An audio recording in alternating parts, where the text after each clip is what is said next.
Hey, how's it going, everybody?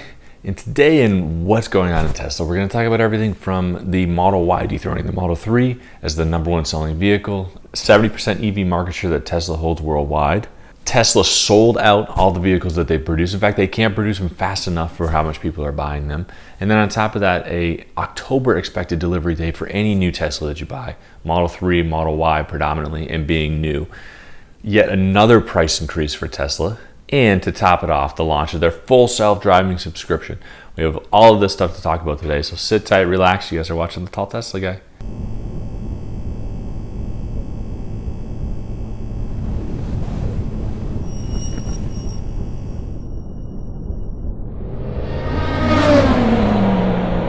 So starting right out, Tesla is actually sold out. They're sold out for the entire quarter.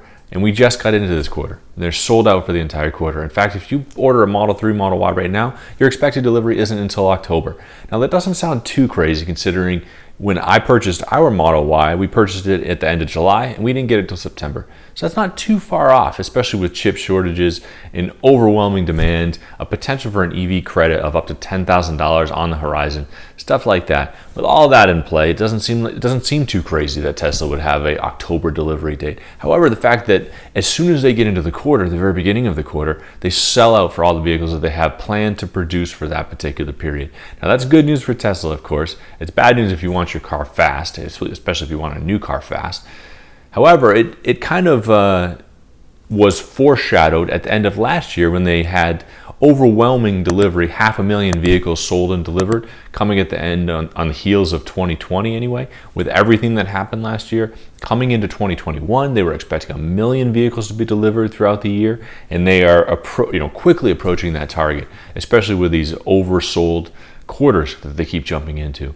Now, demand is through the roof. In fact, globally, 70% of the electric vehicle demand sits with Tesla. Now, that's not too crazy to think about, especially if you consider that the top selling vehicles are the Tesla Model 3, Tesla Model Y. Previously, the Tesla Model S, Model X sold pretty well when they jumped into the EV space. But in general, if you're looking at an EV, the majority of the people first comes to mind is Tesla. So globally, the fact that they're #1, doesn't throw up too many flags. And then on top of that, a lot of the consumer reporting agencies actually gave Tesla 1, 2, and 3 spot as the best EV vehicles for safety, drivability, comfort, speed, acceleration, battery, range, all of that stuff. And Tesla actually holds the crown for all of that stuff anyway. And I can attest to myself, we've had our car for over 10 months, over 10,000 miles on it. Most comfortable vehicle I've ever driven, most fun that I've ever driven in a vehicle, in the vehicles that I've driven anyway. Space, size, and then range was more than I expected, even though I knew the number coming in, and it quickly eliminated any sort of range anxiety. And then on top of that, you add the charging infrastructure that Tesla has with their Supercharging network, and it's not hard to see that Tesla would be #1, 2, and 3, in fact, on any of the charts that rate electric vehicles. Whether or not it's directly correlated to the fact that they are oversold, Tesla knows that they sell their vehicles faster than they can produce them. In fact, if they plan on producing X number of vehicles for the quarter, they're sold before they even get into the quarter, realistically. So now that's a strange problem to have, or a good problem to have, I guess. But what Tesla is doing on the other side of it is they've actually had 5 price increases in the past 3 months, which some of it could be related to the chip shortage, a supply and demand, macroeconomic kind of theory. Also, they know that people are going to buy them.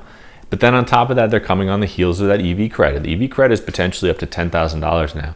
Now, we don't know when it's going to happen, when it's going to come. It's going to be this year. Is it going to be next year? Is it going to have any retroactive effect if you buy it later or anything like that? We don't know any of that sort of stuff, but we do know that it's potentially on the horizon. Now, it wouldn't surprise me if Tesla increased their prices enough to cover the EV credit, because people are going to get it back as almost a cash rebate as opposed to a tax credit when they file their taxes. But it just seems like supply and demand and chip shortage has more to do with the price increases that they've had recently than anything else. Because like I said, the EV credit, we have no idea when it's going to come, if it actually comes in the end. But now, oddly enough, when we purchased our Tesla Model Y, we were just shy of $50,000 as far as the total price out the door. And now you're closer to $52,900. 52.9 is actually quite a bit of an increase over the past year, and similarly the past 3-4 months, they've had these consistent $500,000 price increases, teamed up with a couple of drops that happened in the early spring, which were a little bit of a surprise to most of us. But other than that, they rebounded quickly, and now you're almost at $53,000 out the door. And that's without any of the added features like premium wheels, different paint color, interior colors, stuff like that. So, outside of that, the Tesla Model 3 long range edition is actually going to be pushing $50,000 now too. So then you add another $10,000 almost for performance, full self-driving you decided to buy ahead of time, and you're easily approaching $70,000, which is pretty crazy for for the type of vehicle that it is, in my mind. Though absolutely love the Tesla for sure, but you're approaching pretty close to 60,000 with all of that stuff added onto it, which gets it up there pretty high with some of the other luxury vehicles that you'd be purchasing. Now, not to say that there's any other EV vehicle that even comes close to the Tesla drive experience, the Tesla infotainment system, charging network, range. By any means, there's no car that even comes close. Even the Audi e-tron, you might get better build quality. There are some technical features inside the vehicle that are pretty nice. However, you're closer to 250 miles of range versus what you'd get on, an equivalent Model Y being 326. In addition to that, the new Audi sports car type of vehicle, has a pretty hefty price tag, about $75,000, and only gives you about 220 miles of range, which, you could get yourself a souped up Tesla Model 3 performance long range that's going to be faster, 0 to 60, all that sort of stuff. Same interior size specs, and you're going to be, like I said, closer to 60, 50 versus, 75 starting. So, other EV companies, other companies that are producing EVs just are having a hard time even coming close to competing, especially since, the majority of them had to produce, at least the majority of the big three anyway, had to produce some sort of EV to stay up with the EV requirements. They're going to have a hard time even coming close to what Tesla's. Even with price increases, even with chip shortages, even with demand shortages, and 3-4 month waiting periods to get your vehicle, it's going to be hard for any of them to compete. Now, the wait time that you get with a Tesla, not only because of the shortages with chips and products and stuff like that, battery technology changing, all that sort of thing, Tesla produces every car on demand. So you buy a vehicle and then they start the production process for it. They don't really store anything. They don't really have an inventory. If you ever go to a Tesla showroom, you're going to notice that you don't have hundreds of cars to walk around and look at. They do have some, cars that were supposed to be delivered, they were refused, or some tester vehicles, some loaner vehicles, stuff like that. But you're lucky to find 10 or 15 vehicles in a Tesla showroom parking lot versus what you find at down in Kentucky and at the Ford the Ford lot. There's thousands of vehicles there, and then on top of that, the overflow at the Kentucky Speedway that you have 10,000 vehicles there and they're sitting there waiting for chips. So you're not going to find that kind of stuff with Tesla. You just don't have. They don't have the inventory, so everything is built on demand. So 3-month wait time isn't that crazy when you think about it like that. On top of everything that's going on there, the demand through the roof and everything that Tesla can do to sell and promote and push their vehicles, they're also coming out with, Elon talked about it recently anyway, a 300 kilowatt hour charging capability from the Supercharging networks. Now what that's going to do, previously it was a 250 kilowatt hour, and that's if you could find one. So if you're going from 250 to 300, it's just going to increase your charging speed that much faster. People talk about it all the time. The difference between an EV and a traditional gas vehicle is that you have, gas stations on every corner. Well, what Tesla did to kind of overcome that a little bit is their supercharging network. It's more in-depth and is technically everywhere you want to be over any other EV charging network in the world.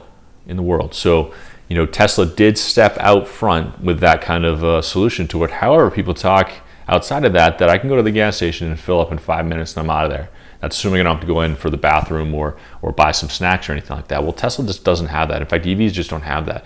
If you go to a supercharger and you're near the bottom of your battery and you're recharging the entire thing, now the initial charge to about 60% is going to happen really quick, 5-10 minutes, maybe 10-15 minutes. However, it's the remaining portion of it that's going to take a lot longer to charge. So you could plan on about 25 minutes there if you were going from 5% to 80%, say. Now, Tesla has built-in capabilities within the vehicle to prevent you from having to spend a lot of time at a supercharging station.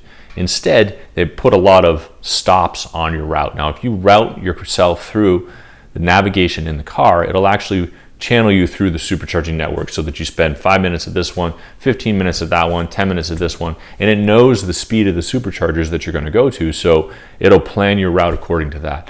Now, what's going to happen if they increase the kilowatt hour rate of the superchargers to 300? I mean, you can cut 5-10 minutes off of your charging time right off the bat. So from 0 to 60, miles over, or 60% battery anyway, you could probably go from 10 minutes down to 5 minutes, almost. Stuff like that is going to be is really exciting. It's really exciting in the forefront of what Tesla's doing. Let me know what you guys think about in the bottom there. If you guys placed your order for a Tesla, if you're thinking about it and you just can't wait, or you're just wondering why I'm waiting for so long, let me know what your thoughts are on that. So it's super exciting stuff coming as we move forward. But really hope you guys enjoyed watching. Make sure you hit that like, subscribe button. You guys know the drill. But hope you guys are staying safe out there. Hope you guys are having a fantastic day, week, month so far, and you're staying safe out there. Thanks a lot, guys.